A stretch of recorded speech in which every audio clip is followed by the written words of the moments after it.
नमस्कार. तर पिंगा ग पोरी पिंगा या मालिकेच्या आजच्या भागात आपण पाहणार आहोत की वल्लरी आणि मनोज हॉस्पिटलमधून आलेले असतात आणि डॉक्टरांनी वल्लरीला सांगितलेलं असते की मनोजकडे फार कमी दिवस उरलेत आणि तुम्हाला फक्त त्याची सेवा करायची, बाकी आपण काहीही करू शकत नाही. आता हे सगळं आठवून वल्लरी खूपच रडत असते. तेव्हा मनोज तिला समजावत म्हणतो की वल्लू, मला माहिती होतं की तू स्वतःला असा त्रास करून घेशील, म्हणून मी तुला डॉक्टरांकडे जायला नको म्हणत होतो. मला माझ्या मरणापेक्षा तुझ्या डोळ्यातले अश्रूंचा जास्त त्रास होतोय. तेव्हा वल्लरी मनोजला म्हणते की बस झालं, का सतत मरणाच्या गोष्टी करताय तुम्ही. तेव्हाच तिथे पुष्पा येते आणि दरवाजातून चोरून या दोघांचं बोलणं ऐकायला लागते. तर इकडे मनोज वल्लरीला म्हणत असतो की रडणं थांबव ना गं वल्लू.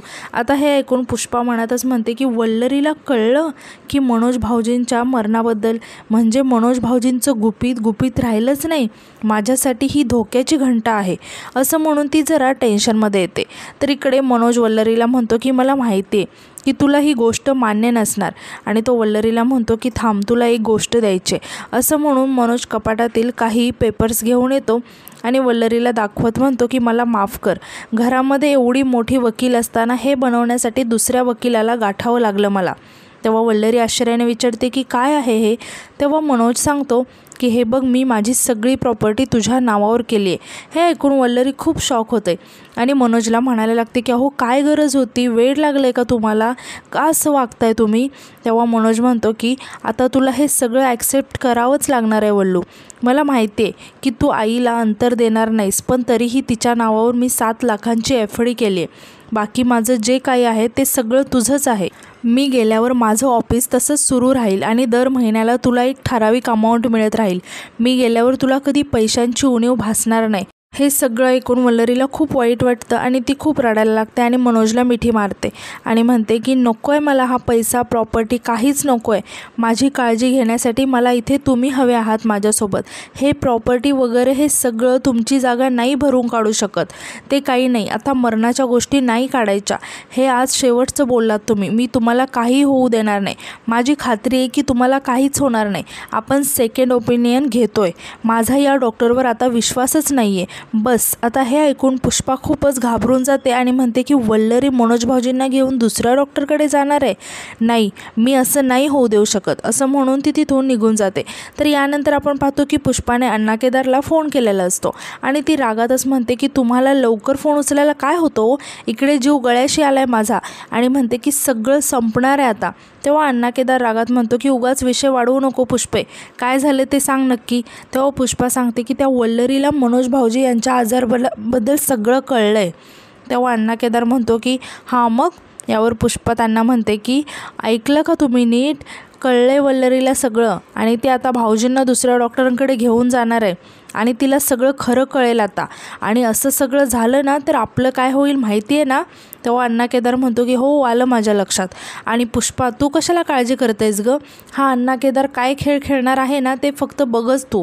ही नवरात्र ना अण्णा केदार अशी गाजवणार आहे ना ते बघच तू, असं म्हणून तो फोन ठेवून देतो. तेव्हा पुष्पा वैतागतच म्हणते की काय माणूस आहे हा, काय करणार आहे हे पण सांगितलं नाही मला. तर दुसरीकडे अजित आणि प्रेरणा बोलत असतात. आता अजित प्रेरणाने सुंदर अशी साडी घातलेली बघून तिला कॉम्प्लिमेंट देत असतो.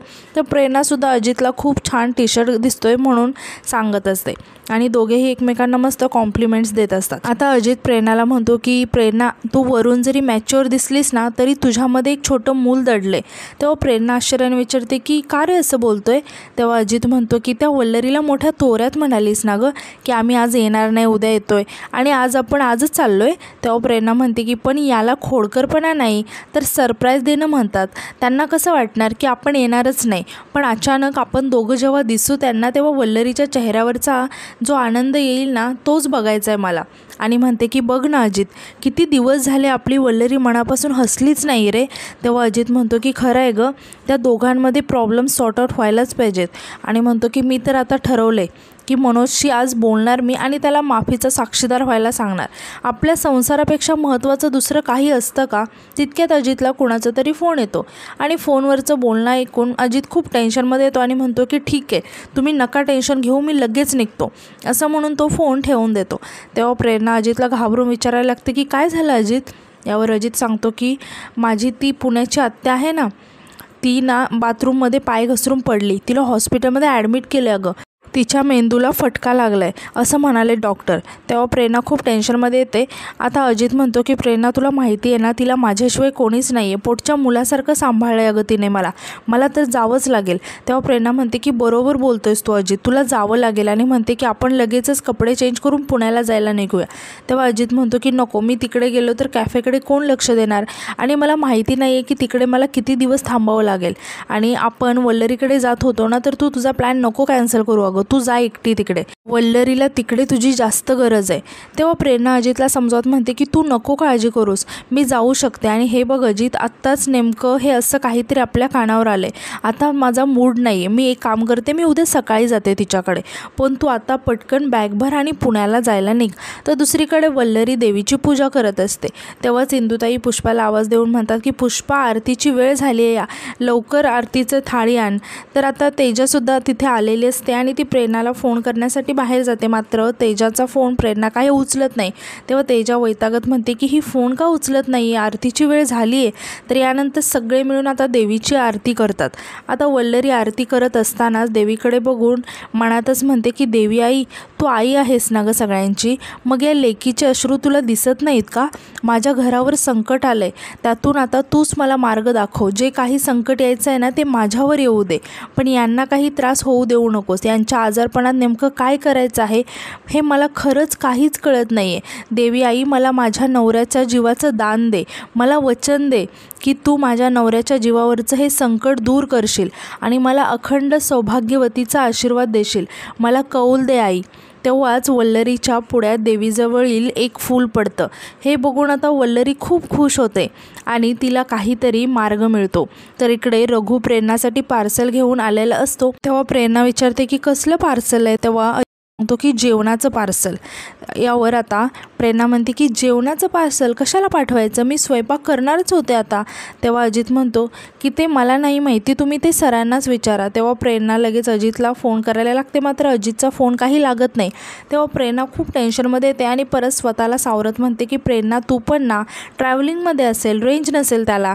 आणि ती रघुला सांगते की रघु, तुझ्या अजित सरांचा फोनच लागत नाही रे. आणि ती त्याच्या हातातून पार्सल घेते आणि परत त्याला विचारायला लागते की तू जेवलास का. तेव्हा रघु सांगतो की नाही. यावर प्रेरणा लगेच म्हणते की मग चल आपण दोघे एकत्र जेवूया. यावर रघु म्हणतो की मी नंतर जेवेन, कॅफेमध्ये कामं आहेत भरपूर. तेव्हा प्रेरणा रघुला म्हणते की अरे रघु, कामं तर होतच राहतील आणि तू तनूसारखाच आहेस मला, मी म्हणते म्हणून जेवायला चल. त्यावर रघु म्हणतो की नाही मॅडम, कॅफेमध्ये खूप कामं आहेत, मी तिकडेच जेवण करीन. तेव्हा प्रेरणा म्हणते की बरं बाबा, जेव तुझ्या कॅफेतच. आणि म्हणते की आणि रघु, अजित सर जोपर्यंत पुण्यावरून येत नाहीत ना, तोपर्यंत कॅफेची सगळी जबाबदारी तुझीच आहे, लक्षात ठेव. तेव्हा रघु म्हणतो की हो, तुम्ही काळजी नका करू, मी सगळं व्यवस्थित सांभाळेन. आणि तो प्रेरणाकडे एका विचित्र नजरेने बघत असतो आणि आता तो तिथून निघून जातो. आता बाहेर आल्यावर तो हळूच कोणाला तरी फोन करतो आणि त्यांना सांगतो की हॅलो, झालं आहे काम तुमचं, अगदी व्यवस्थित झालं आहे, पण एक गोष्ट लक्षात ठेवा, या प्रकरणात माझं नाव अगदी कुठेही येता कामा नये आणि तुम्ही काळजी करू नका. एकदा का ते जेवण पोटात गेलं ना की त्या प्रेरणाचा गेम ओव्हर, असं म्हणून तो फोन ठेवून देतो. तर इकडे मनोज झोपलेला असतो आणि वल्लरी खूप प्रेमाने त्याच्याकडे बघत असते आणि त्याच्या डोक्यावरून हात फिरवत असते आणि त्याच्याकडे बघत म्हणते की किती छान, अगदी निरागस बाळासारखे झोपलाय तुम्ही, पण तुमच्या मनात आता काय सुरू आहे याची चांगलीच कल्पना आहे मला. आणि परत ती खूप इमोशनल होत म्हणते की सगळं छान सुरू असताना अचानक हे आजारपण आलं, यामुळे तुम्ही कोलमडून गेलात ना, पण तुम्ही नका काळजी करू, आपण या संकटाला पण मात देऊया. मी तुमच्यासोबत होते आणि कायम असणार आहे. आणि आज जर देवीने आपल्याला कौल पण दिला आहे, त्यामुळे माझी पूर्ण खात्री आहे की तुम्ही नक्की बरे होणार. तुमच्याशिवाय मी सगळ्यांची कल्पनासुद्धा नाही करू शकत आहे. हो, काय काय नाही केलं तुम्ही माझ्यासाठी, मला आत्मविश्वास दिला, स्वतःच्या पायावर उभं केलं, सक्षम बनवलं आणि मी एक साधी चांगली बायको पण नाही बनू शकले, असं म्हणून ती खूप रडायला लागते आणि म्हणते की पण मी तर काय करणार होते, माझा नाईलाज आहे, मी जे व्रत घेतलं त्याच्या आड येणाऱ्या प्रत्येक माणसाच्या विरोधात उभं राहणं हे माझं कर्तव्य आहे. खरंच इतकी वाईट आहे का हो मी, आणि मी चांगली बायको नाही बनू शकले, असं म्हणून ती मनोजची माफी मागायला लागते.